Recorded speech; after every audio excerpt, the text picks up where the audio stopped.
What up, what up? What's the B word, man? I'm Anthony Addison with another segment of What's the B word. Like and subscribe to the page. Hit me up on Instagram, What's the B word 52, just like you see on YouTube. Hit me up on Facebook, What's the B word, and you hit me up on Twitter, B word 52. And y'all already know what's up with me. Baltimore Raven fan, Raven Nation stand up, flock, let's get it. And if you're not a Baltimore Raven fan, and you might be a fan of the Patriots or the Saints or whoever, man, we talk football period in here, baby. So hit that subscribe button, hit that like button, man. And but today we're here to talk about the Ravens versus the Patriots. This is part 2 of the video where I'm gonna be talking about the Ravens defense versus the Patriots offense. I did a video before where I was talking about the Ravens offense versus the Pats defense. But anyway, let's run it. To me, the Patriots offense, like everybody else been saying, is not that good this year. To the Patriots standard, they're not that good. They don't look like a Tom Brady ran offense. But at the same time, the Patriots offensive line is not that good this year. We're going to start it off with that. The Patriots offensive line is not that good this year. So what we got to do most definitely as a defense is stop the run. Stop the run. I mean, Sanu Michel not having the best, he ain't had the best few games. But then, they do running back by committee. But we have to stop the run. At the end of the day, Sanu Michel is still a beast. And we can't let him get off. We got to get our run fits. We got to read our keys and fit the holes. Run fits. Just like Coach said back when we lost to Cleveland. Run fits. Linebackers got to know their job and they got to do their job. You know what I'm saying? We can't, a struggling offense, we can't allow them to be able to run the ball, man. And then with an aging quarterback, we just can't let them be able to run the ball because that's helping the aging quarterback. So we got to be able to control, the line of scrimmage. Brandon Williams got to have a big game for us on the defensive side of the ball. He really got to ball out, man. We just got to stop the run. That's key, man. Because if they able to run the ball, then we won't be able to stop nothing. And that's with any team. You got to be able to stop the run, man. Because stopping the run is like letting somebody run all over you is like the most, and I'm telling you from a player's perspective, when I played, that's like the most terrible thing ever, man. And it gets you tired. It gets you real tired with somebody smacking you in the mouth. So anyway, we got to stop the run. The next thing I want to talk about as far as the Ravens defense is we have to know our assignments.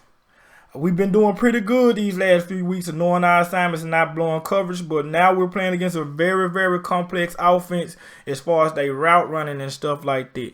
And when I say know your assignments and stuff like that, we have to pay attention and we have to be ready for the pick plays because everybody knows that New England runs a lot of pick plays. That's why you don't really see Tom Brady airing it out like that. He'll throw about a 5-6 yard pass and, they'll do the rest because they'll be wide open off the pick plays. So we have to know our assignments. If we're in certain situations where we're in a bunch or they double or something like that, you got to know who got who. We got to know who got who and we got to be able to, control that traffic and not get caught in the mesh and stay on our dudes. So we gotta handle business as far as the pick plays and stuff like that, and the big part of that is knowing your assignment. If you have no confusion on who you gotta cover or who you gotta be on in a bunch situation or double, then chances is we won't be getting caught in the mesh in the pick play. Everybody will be going where they need to go. So that's huge because, that's the name of the game of the Patriots offense, and it's been like that for years, that they do a lot of pick plays, a lot of drags, a lot of digs, a lot of stuff just to, cause confusion and cause people to bump each other. And they never get called for offensive pass interference because sometimes it'd be obvious, but, that's a whole nother story. Another thing about those pick plays, too, is we can't be letting off free release. Like, against the Patriots, we can't be like how we was playing against, who that was, Cincinnati, as far as like Maurice Kennedy being 8 yards back and just being so far off the ball because they're not trying to blow the top off the defense like that. They might try that with Mohamed Sanu from time to time, but all those other receivers is not guys that's really the other guy Dorsett, but I'm just saying like Dorsey, I can't remember his name, but it's just still, even though he can do it, he's still just not that huge of a threat. Like a super huge of a threat. He'll catch 1 or 2 of them. But still, man, we can't be far off the ball, man, because Brady's bread and butter is them dink and dunk plays where it's our pick routes and stuff like this. So we cannot give up free releases, man. We gotta be able, especially with that old line playing this bad, if we press up against those guys and mess up the timing, because everything about the New England offense is timing. If we be able to press up on them guys and mess up their timing a little bit and be able to get some pressure up in Brady, man, we can disrupt their whole offense and their whole game plan. So we got to be ready for stuff like that. Another thing is wrap up and tackle. We have to tackle good. We have to tackle as a group. We have to wrap up. If you feel like you can't get them, just hold them up and wait till the rest of your guys come. But we have to wrap up and tackle, because one thing that New England Patriots have been relying on, especially with Brady and the way their offense is set up, is yak. That's yards after the catch. We have to be disciplined in our tackling and in our fundamentals, man. And we have to wrap up and tackle.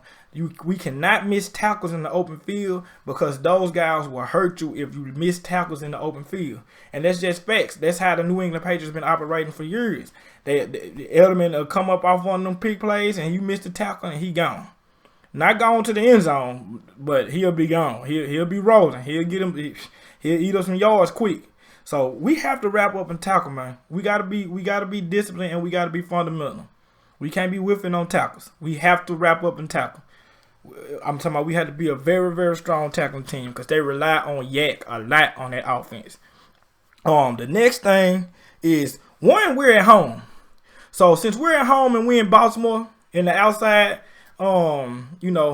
insane and crazy house. Cause that's what the bank is. It's a crazy house. So we outside. So one thing, the greatest thing about us being at home is we don't have to deal with the hard count and stuff like that. The Patriots gonna be out there doing silent count like that. So the reason why I'm bringing it up is because if we blitz, if we getting ready to blitz and we show blitz, then we don't have to worry about the hard count and end up showing our hand too early. That's one big thing about Brady. We can't show our hand too early. He gonna use that play clock for the most part, unless he in hurry up. So we have to show our hand late, so he can't really make an adjustment or make a audible. Because if you remember when we beat them in New England, when Ray Lewis and Ray last year, when we beat them to go to the to go to the AFC Championship, or I can't remember. Now it was the AFC Championship, I believe, but yeah, it was the AFC Championship. When we beat them that time, most of the time at the early stages of that clock, we were showing base formation. And when that clock got a little bit later, we started to show our hand just a little bit. We have to do that because Brady too smart for that.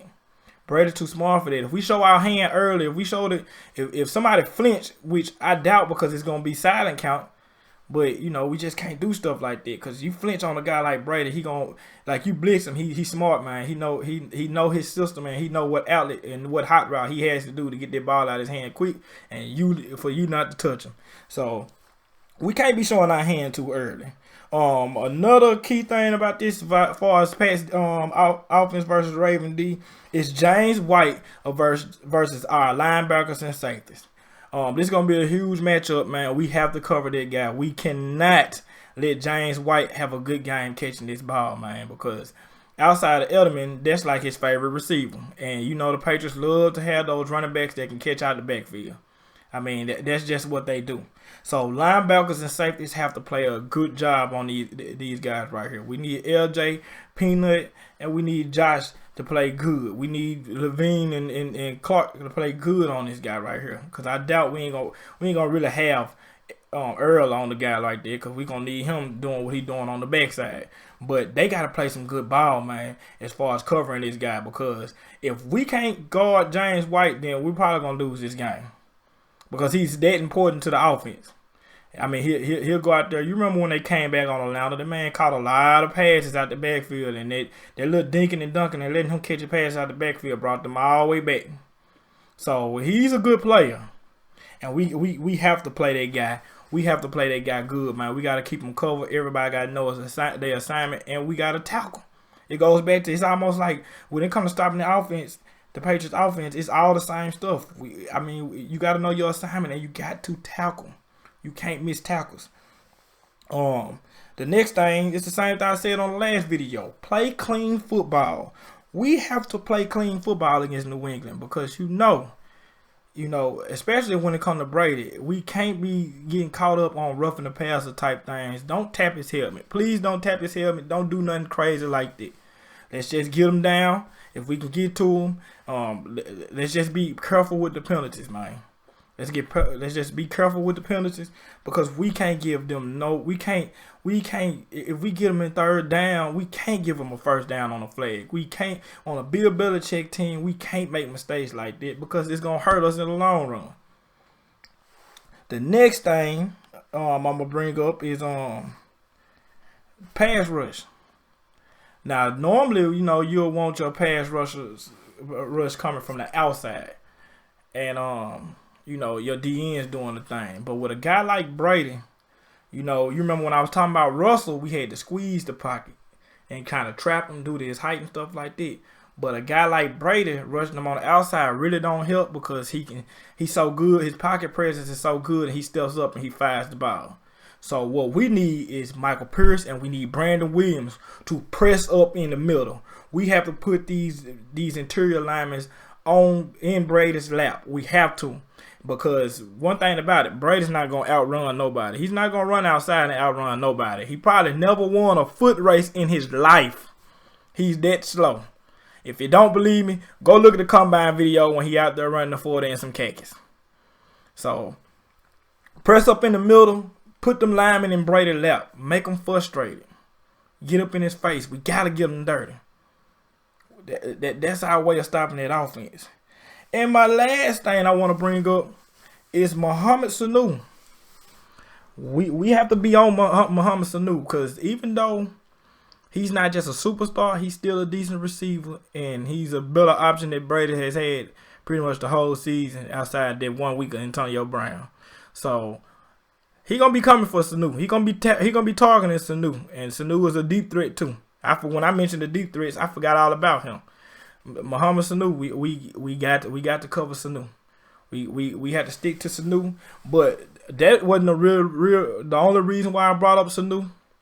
If we happen to get a league on these guys and look like we pulling off and got the game in control, if you remember that playoff game, the year they had Deflategate, we was up 14 and they did that double pass to Edelman.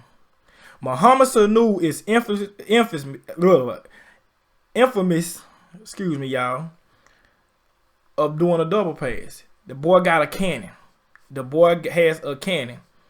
So, hopefully our defensive coordinator, Wink, has put that in the mind of our players that we have to be paying attention just in case their offense can't get no spark and they need a spark. Belichick will do trick plays to get sparks. McDaniel will too. They will do trick plays to get sparks on their offense. They did it before.